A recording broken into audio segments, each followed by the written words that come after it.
Today I am off to Belogradchik in northern Bulgaria. It is famous for the huge red rock columns that jut up into the sky in the foothills of the Baltic Mountains. Definitely worth the 6 leva you pay to get in there. Want to find out more? Then subscribe to my channel and come with me. I'll start by showing you a little bit of the town itself. If that's not interesting, let's skip straight to minute 134 where we arrive at the castle.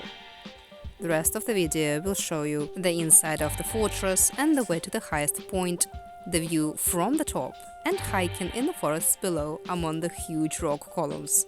Watch out for the black squirrel and the humongous risotto mushrooms, and all the rubbish. At the end, there's also a map that shows everywhere we've been, and if you'd like to skip to a particular place, then click on the chapters in the video description. If you find the video interesting, then give it a like and tell me why in comments. Now that's done, let's go!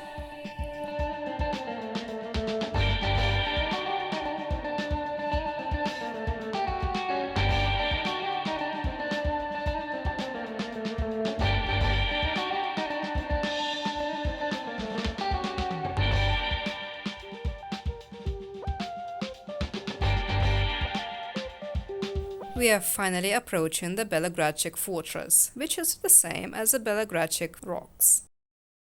The little houses you see on the right are souvenir stalls, bars and restaurants, and that guy, he collects money for the car park. We didn't feel like paying, so we drove round the first corner and left the car there, for free.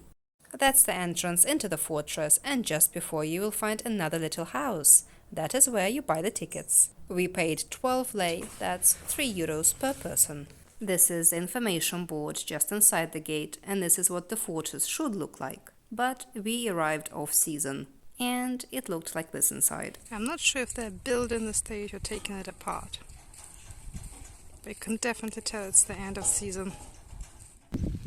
But the view from up here really is amazing. The settlement below the fortress bears the same name of Belogradchik, which comes from Belogradchik, or the white building of the fortress. And they've both been here a really long time, since the 1st century AD, when the Romans first built the fortress among the rocks. Now, the main entrance into the fortress on the other side should look like this. Unfortunately, because of the scaffolding, we were not able to get that perfect picture. Have to go under the stage and hope that nothing will fall on your head. And information blocks are hidden behind stuff. And make sure to take very good shoes with you. Since their formation, both the fortress and the settlement were destroyed and rebuilt many times, first by the Byzantines, then the Bulgarians, and then by Turks. It's definitely a good place to build a fortress. By the time you get up there, somebody will shoot an arrow at you or throw oil in your face. We've made it! More stairs. And then you turn the corner and you're outside. Yeah, let's go and see what the view is from the parapet. Well, first you see the cross. And that shouldn't be surprising, given that there was a monastery here. It's even connected to the legend of the formation of the rocks, but about that later. A little pathway is literally leading everywhere between the rocks. It's like a little maze. Some stairs are definitely older than others. These steps are just hewn into the rock. Now that is the view I've been looking for. Much nicer. So, about the legend. The youngest nun in a monastery that once stood here fell in love with a young Roman soldier. When she gave birth, their sin was discovered, and the nun was thrown out. Her lover was just on his way on a white horse, and it was just at that time that a storm took place, and the monks, the nun with her baby, and the knight were frozen and turned to stone. And that is what you see here today. Very pretty. Definitely worth the 6 leva you pay to get in there. But that's not it. There is more. But first you have to climb more stairs. And then more stairs. But the views are getting pretty incredible. The Italians obviously always go first. In total, you climb approximately 200 stairs. This last one was particularly steep. But trust me, it's definitely worth it. Just don't follow the signs. Exit. Over the rail, just jump off, there's the exit. But jokes aside, look at this place.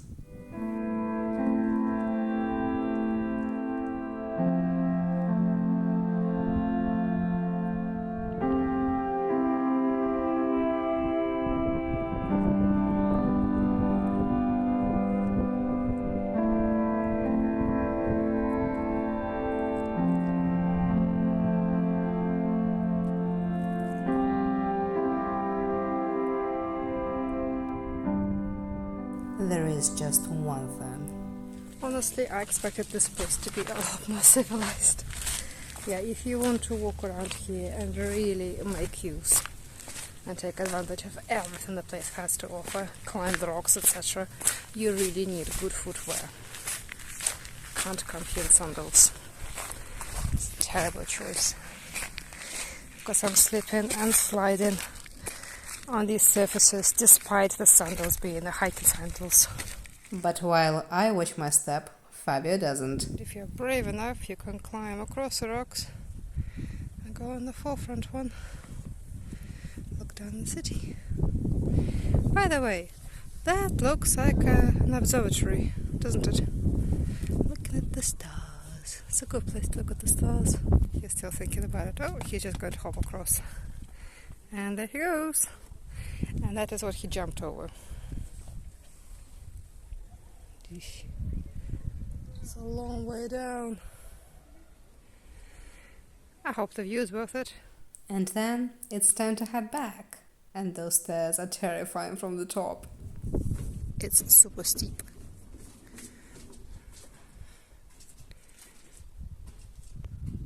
When you're done with the fortress, make sure to go down and explore the pathways around and between the rocks. Essentially, to go to the fortress, you pay to get to the highest point, to get a good view, and then go and explore. The trails are well marked, and they warn of the wild boars in the area. I hope we will not meet any. The camera doesn't do it justice, but the rocks are bright red, and they contrast beautifully with the lush greens of the forest down below and the stunningly blue sky up above. And if that's not enough to kickstart your imagination, well, the rocks resemble people, animals, fortresses, pyramids. Many even have their own names. And if that doesn't impress you either, then perhaps the rocks age well. They are over 230 million years old. Needless to say, the place is a UNESCO World Heritage Site, as a place of global significance with outstanding universal value. In 2007, Belogradchik Rocks were even nominated to become a part of the new 7 Wonders of Nature, for meeting a world standard for the extraordinarily beautiful landscape. And there is more than rocks and trees. Oh, it's a squirrel. It's a black squirrel.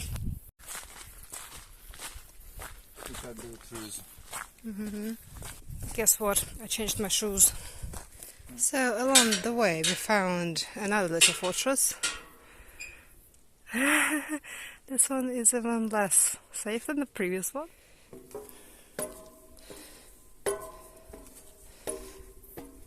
And it offers a fantastic view of the main fortress. There it is. The only thing we really didn't enjoy is all the rubbish. This is just off the trail. So much rubbish.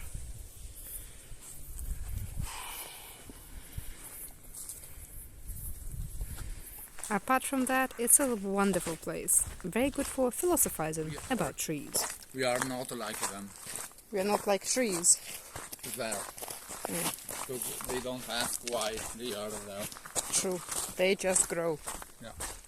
Trees just grow on a vertical rock. Check out the mushrooms. Yeah. They are perfect. For risotto. Yeah, for risotto.